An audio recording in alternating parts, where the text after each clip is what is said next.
Hello प्यारे बच्चों, मैं हूं आपके एसएस मास्टर और हम सीखेंगे एसएस बहुत ही सरल और आसान तरीके से। मैं आपके लिए फिर से इम्पोर्टेंट क्वेश्चन लेकर आई हूं, बेरोजगारी के उपाय। आपको भी इस प्रश्न में कंफ्यूजन होती है ना कि आखिर इस प्रश्न के उत्तर को कैसे लिखे, क्योंकि किताब में इस प्रश्न का उत्तर बड़े विस्तार से दिया गया है। बेरोजगारी के उपाय कुल 10 दिए गए हैं, तो इतने विस्तार वाले प्रश्न को आखिर याद कैसे रखें? तो आपकी इसी कंफ्यूजन का सॉल्यूशन मैं लेकर आई हूँ। पहले एक चीज आप ध्यान से सुन लो कि जब भी परीक्षा में बेरोजगारी के उपाय वाला प्रश्न अगर पूछा जाता है तो इस प्रश्न का उत्तर कभी भी 10 पॉइंट में हमें लिखना नहीं होता, क्योंकि वहां पर आपको कोई भी 4 या 5 पॉइंट ही पूछे जाएंगे। परीक्षा में ये मेंशन भी किया होगा कि बेरोजगारी के कोई भी 4-5 उपाय बताइए, तब उन 4-5 उपायों को आपको विस्तार से समझाना है। बेरोजगारी के जो 10 उपाय है वो 10 उपाय में से आपका 2 नंबर, 3 नंबर और 4 नंबर का प्रश्न पूछा जा सकता है। इसीलिए हम आज वो 10 के 10 पॉइंट को बड़ी सरलता से शॉर्ट पॉइंट बनाकर समझेंगे। मैं आपके लिए 10 के 10 पॉइंट एकदम शॉर्ट तरीके से लेकर आई हूँ, ताकि आपको याद भी रहे और परीक्षा में कैसे लिखना है वो भी समझ आ जाए। तो चलिए शुरू करते हैं आज का टॉपिक, बेरोजगारी घटाने के मुख्य सरकारी प्रयास। हमारे सरकारी प्रयासों से इस क्षेत्र में उल्लेखनीय प्रगति हुई है। ये वाकई प्रेरणादायक है। मैं इस अवसर के लिए उत्साहित हूँ।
तो श्रमिकों को ध्यान में रखकर उत्पादन अगर किया जाए तो ऐसी व्यवस्था करना, ऐसी उत्पादन पद्धतियों को बढ़ावा देना जहां मशीन से ज्यादा हाथों से काम करने वाले लोगों की जरूरत हो, जैसे कि हस्तकला, हाथ बुनाई कला, कढ़ाई कला, जरी काम, ये सारे जो काम है इसके अंदर किसी मशीन का उपयोग नहीं किया जाता, हाथों से काम किया जाता है। तो उसको भी ध्यान में रखा जाए, उसको भी केंद्र में रखा जाए। इन कारीगरों को ध्यान में रखकर सरकार उन्हें प्रोत्साहन देने वाली नीतियां लागू करती है। ग्रामीण विकास और कृषि, हमने आर्थिक विकास की बात की, फिर श्रमिकों की बात आ गई यानी कि कारीगरों की बात आ गई। अब गांव को कैसे भूल सकते हैं? आर्थिक विकास करना है, बेरोजगारी को अगर खत्म करना है भारत से, तो ग्रामीण विकास और कृषि दोनों का विकास करना बहुत जरूरी है। तो ग्रामीण आपका अगला तीसरा पॉइंट बनेगा, ग्रामीण विकास और कृषि। खेती में एक से अधिक फसल लेने की पद्धति विकसित करना ताकि साल भर काम मिले।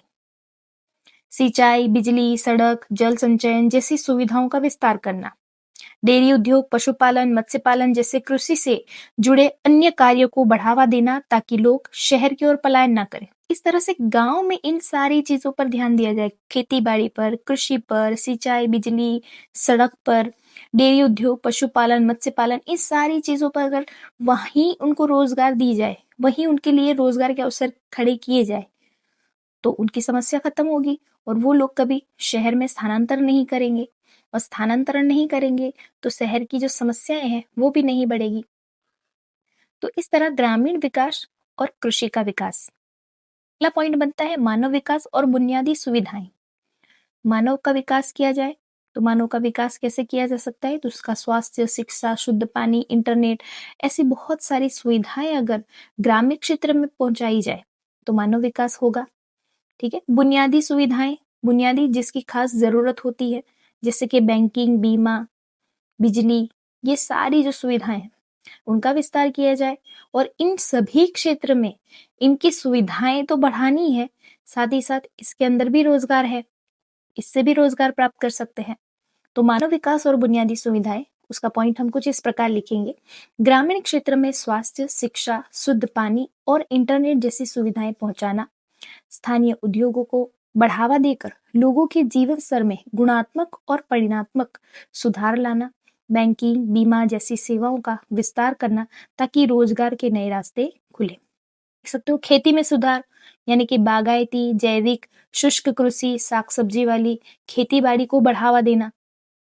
बच्चों देखा, गांव को ध्यान में रखते हुए दो तरह के महत्व के पॉइंट बने, एक तो ग्रामीण विकास और कृषि और दूसरा बना मानव विकास और बुनियादी सुविधा। और चीज पर ध्यान दिया जाए तो बेरोजगारी को खत्म किया जा सकता है, और वो है कौशल्य विकास और शिक्षा।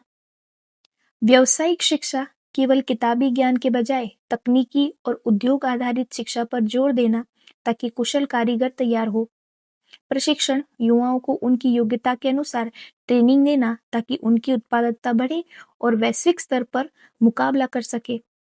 यानी कि गांव में, शहरों में उन्हें प्रशिक्षण दिया जाए, ट्रेनिंग दी जाए, उन्हें स्किल सिखाई जाए ताकि वो हमारे देश में भी रोजगार प्राप्त कर सके और वैश्विक स्तर पर, विदेश में भी अगर उन्हें रोजगार का अवसर मिलता है तो वहां पर भी मुकाबला कर सके, तो वहां पर भी वो अपना रोजगार प्राप्त कर सके। सरकारी योजनाएं, सरकार खुद ऐसी कई रोजगार योजनाएं लेकर आई है, जैसे कि प्रमुख अभियान make in India, skill India, digital India के माध्यम से युवाओं के कौशल्य और उत्साह को बढ़ाना। ये 3 प्रोजेक्ट सरकार के ऐसे हैं जो युवाओं को कौशल्य देते हैं, यानी कि प्रशिक्षण, तालीम देते हैं, ट्रेनिंग देते हैं, स्किल सिखाते हैं, और इस तरह से वो स्किल सीखने के बाद अपने आप रोजगार प्राप्त कर लेते हैं। उच्च संस्थाओं की स्थापना करना, देश भर में आईआईटी और आईआईएम जैसी संस्थाओं की स्थापना करना ताकि तकनीकी और प्रबंधकीय शिक्षा सुलभ हो सके। आईआईटी और आईआईएम है वो टेक्नोलॉजी के विषय में शिक्षा देती हैं। ऐसी संस्थाएं हैं, उन्हें और प्रोत्साहन दिया जाए, उन्हें और विकसित किया जाए तो हम टेक्नोलॉजी के विषय में अच्छी शिक्षा प्रोवाइड करवा सकते हैं। तो सरकार की ये 2 प्रमुख योजनाएं जो हैं, जिसमें make in India, skill India, digital India आ जाता है, और आईआईटी और आईआईएम जैसी संस्थाओं की स्थापना की है। अगला पॉइंट है नए क्षेत्र और स्वरोजगार। नए क्षेत्र यानी कि ऐसे कई क्षेत्र है जो वर्तमान में जिसकी डिमांड बहुत ज्यादा है, वहां पर रोजगारी के बहुत सारे अवसर है। तो नए रोजगार क्षेत्र computer technology, farm, business management, event management और होटल मैनेजमेंट जैसे नए क्षेत्र के अवसर बढ़ाना। स्वरोजगार का मतलब होता है वो खुद से ही अपना रोजगार ढूंढ सके या प्राप्त कर सके, उसे क्या कहते हैं, स्वरोजगार। शॉर्ट टर्म कोर्स जैसे कि प्लम्बिंग, मोबाइल, एसी रिपेयरिंग, कम समय वाले डिप्लोमा कोर्स शुरू करना। देखो, ये जो कम समय वाले डिप्लोमा कोर्स हैं, वो कोर्स करके भी वो अपनी रोजगार बहुत जल्दी प्राप्त कर सकता है और यहाँ पर उन्हें स्वरोजगार मिलता है। स्टार्टअप इंडिया, नए उद्योग शुरू करने के लिए उद्योगों को स्टार्टअप इंडिया के तहत सस्ता लोन और सहायता प्रदान करना। स्टार्टअप इंडिया के तहत कोई व्यक्ति अपना नया बिजनेस स्टार्ट करना चाहता है तो सरकार उसे लोन प्रोवाइड करती है और इस प्रकार उन्हें सहायता प्रदान करती है। अगला पॉइंट बनेगा स्वरोजगार और औद्योगिक विकास। तो नए उद्योगों को प्रोत्साहन, नए रोजगार के अवसर पैदा करके नए व्यापार और उद्योगों की शुरुआत करना आवश्यक है। आर्थिक सहायता, सरकार द्वारा यंत्र, कच्चा माल या फर्नीचर खरीदने के लिए कम ब्याज दर पर ऋण लोन की सुविधा दी जाती है।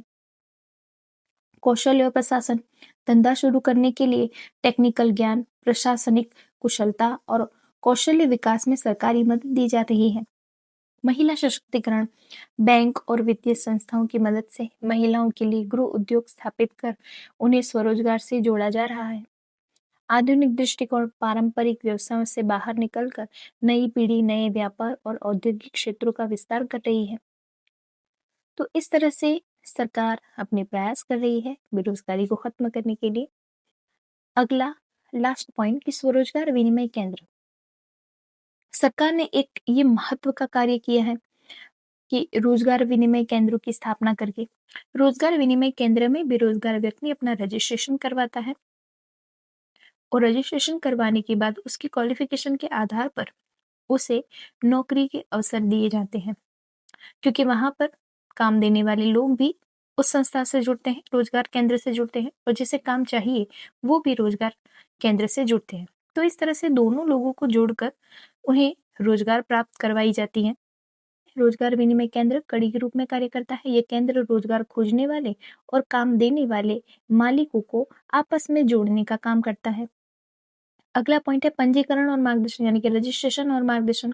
यहाँ शिक्षित बेरोजगार का पंजीकरण किया जाता है और उन्हें कार्य क्षेत्र चुनने के लिए विश्वसनीय जानकारी व मार्गदर्शन दिया जाता है। जो शिक्षित बेरोजगार है उसे मार्गदर्शन जानकारी यहाँ से दी जाएगी, साथ ही साथ उनका रजिस्ट्रेशन किया जाएगा। अगला पॉइंट है प्रसार माध्यम। प्रसार माध्यम यानी कि मैगजीन, न्यूज़पेपर आदि चीजों के द्वारा बेरोजगार लोगों तक ये जानकारी पहुंचाना और उनको रोजगारी के अवसर देना। तो प्रसार माध्यम और ऐसे दो प्रसार माध्यम है, रोजगार और कारकिर्दी पत्रिकाएं। ऐसे ही प्रसार माध्यम है रोजगार और कारकिर्दी जैसी पत्रिकाओं, मॉडल करियर सेंटर और हेल्पलाइन नंबर के माध्यम से मुफ्त जानकारी दी जा रही है। तो सरकार ये भी प्रयत्न कर रही है बेरोजगार लोगों तक पहुंचने के लिए और उन्हें रोजगारी देने के लिए। रोजगार मेले, ये केंद्र स्किल प्रोग्राम और रोजगार मेलों का आयोजन भी करती है, यानी कि विनिमय केंद्र है वो ऐसे मेलों का आयोजन करती है जिसमें बेरोजगार लोग हैं, शिक्षित लोग हैं, वहां पर जाकर अपना रोजगार प्राप्त कर सकते हैं। रोजगार विनिमय केंद्र ऐसे मेलों का भी आयोजन करती है। सांख्यिकी, दिसंबर 2015 तक देश में 947 रोजगार विनिमय केंद्र थे, जिसमें करोड़ों बेरोजगार दर्ज किए गए। तो इस तरह से बच्चों ये प्रश्न के उत्तर है। आई होप बच्चों आपका कॉन्सेप्ट क्लियर हो गया होगा और अब परीक्षा में इस प्रश्न के उत्तर को कैसे लिखना है वो आपको समझ आ गया होगा। फिर मिलेंगे अगले ही ऐसे किसी टॉपिक के साथ। धन्यवाद।